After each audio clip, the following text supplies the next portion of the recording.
Thank you for tuning in to another edition of the Vulcan Report. This end of day report is for trading on Monday, July the 25th, 2016. Taking a look now at the S&P 500. As you can see, for the most part, the market did negative pulse wave today for the most part. Still in that down channel, but not a lot of momentum or conviction either way. Looking like it's getting ready to bounce off this trend line, this 215.36 trend line, and the market would be in play again to the upside with the break above 217.40. So 217.40 is going to be closely watched and monitored. Market probably will remain quiet until Wednesday's FOMC, and then we'll see what the Fed's outlook is on rates. I don't expect anything to happen with rates going forward, so I suspect this price pattern will just move sideways to slightly lower prices, getting closer possibly to the long-term trend line here, and that's pretty much it here in the S&P 500.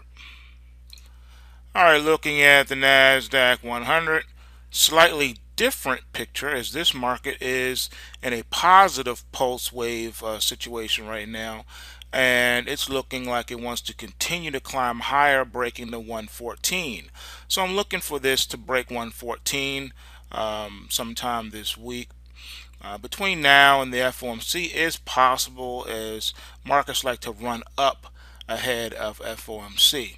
So I think that the overall general pullback in the stock market today is going to set the tone for that to happen, especially come Tuesday into Wednesday. Looking at your bond market, you can see here this market is also in a positive pulse wave situation. Market's well supported at 137.13 on the intraday chart, and it's still overall in a bear pattern on an intraday, but it's looking like it's getting ready to break out above the trendline resistance of 139.17. So with that being the case, it could give it enough power to get above this, or at least touch the 142 upside resistance. This is going to be a very interesting one to watch, because as you know, when you're below the Kumo cloud and you bump your head above the bottom of right here at the bottom of the Kumo cloud, it tends to knock prices back down within the trajectory of the lower part of the Kumo cloud, and that would keep this market within the 138 price, between 136 and 138. So we'll have to see what happens come Wednesday with the Fed. That announcement will give this market some direction.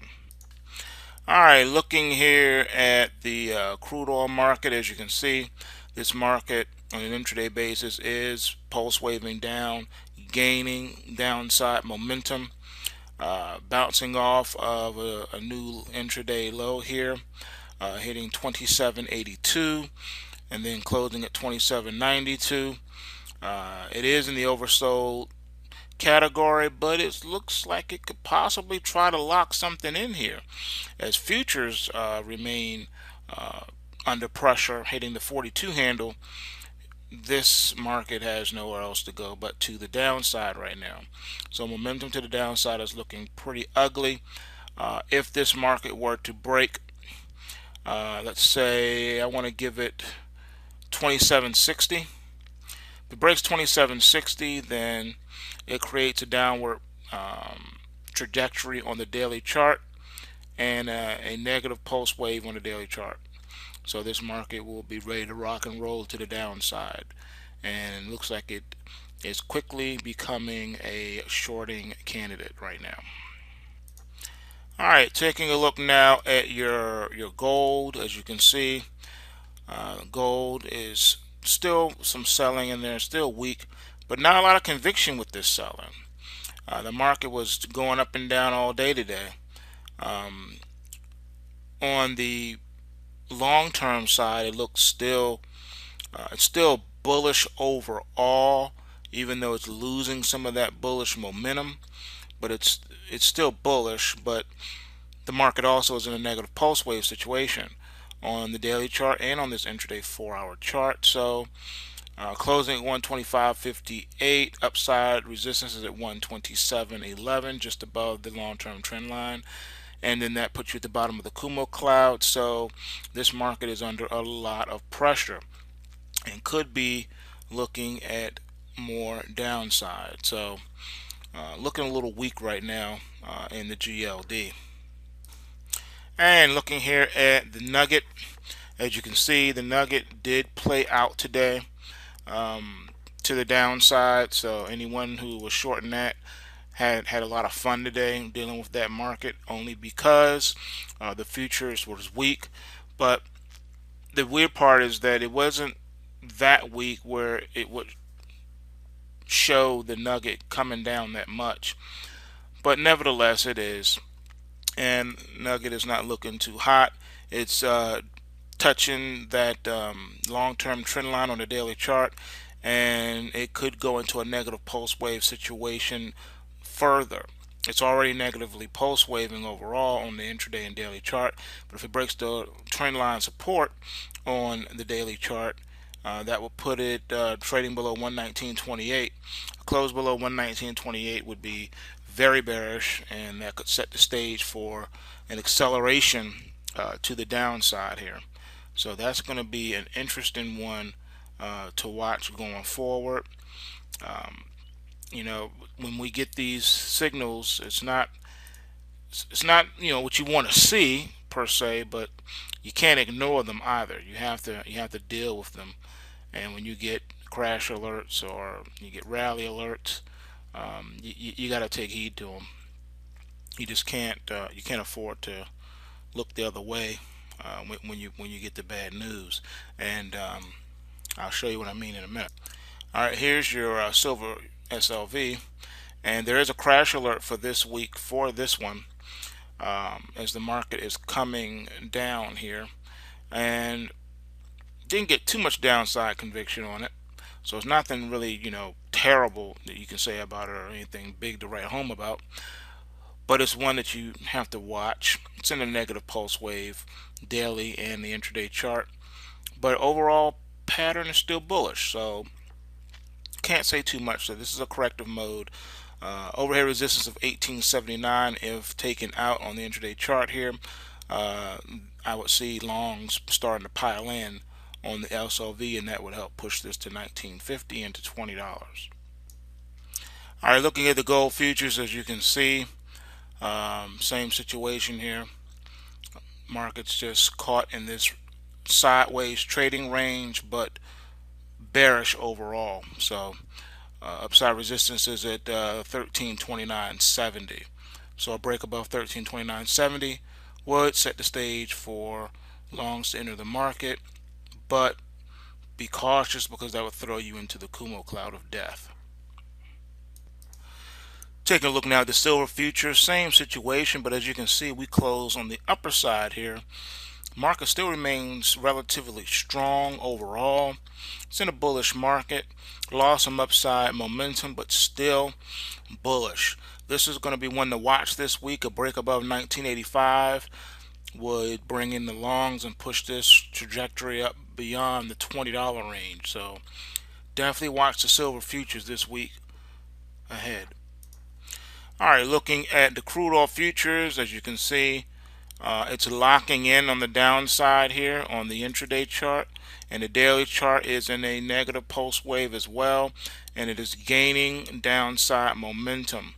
Not looking really good now for the crude oil. You do have a crash alert for this week, and that crash alert is playing out. Right now the market on the futures is about 50 plus cents into the money from the weekly crash alert. So this is one to watch as well as it begins to accelerate the downside pressure. All right, looking at the U.S. dollar, the U.S. dollar seems strong intraday. It is post waving last breakout.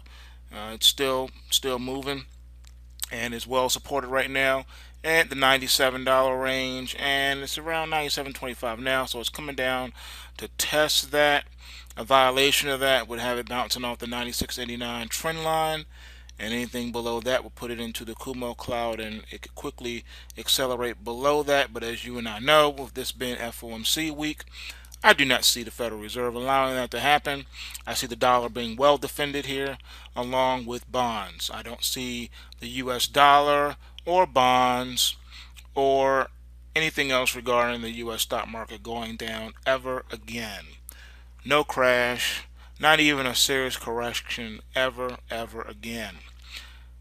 They will not allow it. It's just how it is. Looking at your IYR, looking at your real estate shares here. As you can see, it's upward also on the intraday basis. On the daily chart, it's extremely bullish, and this market intraday is well supported at 84.12. A pullback to there or a violation of that would put it toward the trend line support of 83.24, of which I see the market being bought up once again, as this market is heading and marching toward the $100 mark. So I do see the IYR hitting triple digits, regardless of what you say about real estate. I don't care if housing prices went to $5 for a townhouse and $15 for a single family house. I don't see this ticker ever going down either, ever again. The U.S. economy will be backstopped for all eternity. They will never allow this to go down or experience a serious correction ever again. I do not care about the debt. I don't care if the U.S. goes into 100 quadrillion followed by 10 million zeros. The stock market will never go down again. Every time it does go down, it's going to be bought right back up again. So you might as well just back up your truck and buy as many SPY and triple Q shares as you possibly can. And whenever the gold and silver is strong like it's doing now, when you buy those pullbacks as well, and then when they're finished allowing gold and silver to go up, you know they're going to crash it down. That's when you're going to have to short it. You're going to have to put on your big boy pants and your big girl pants and short the metals, even though you don't want to, but that's where the money is going to be made. It's just how it is.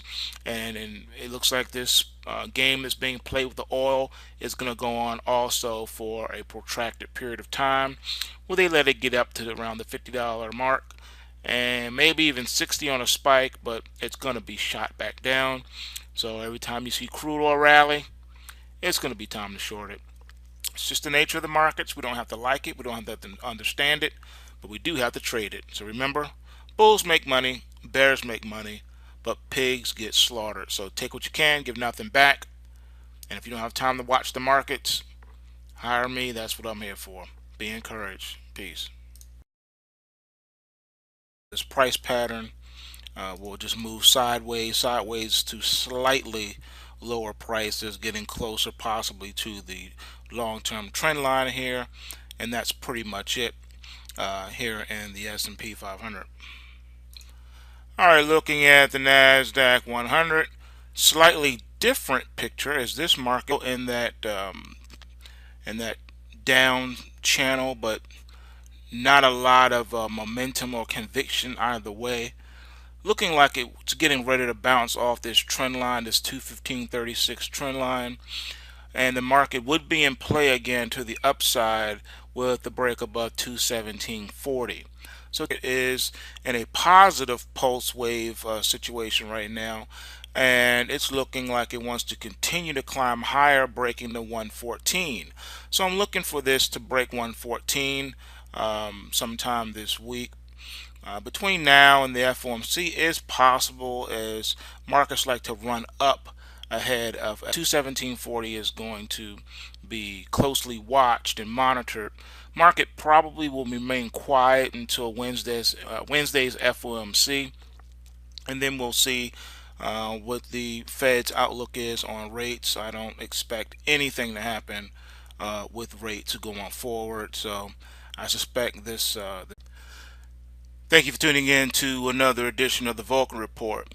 This end of day report is for trading on Monday, July the 25th, 2016.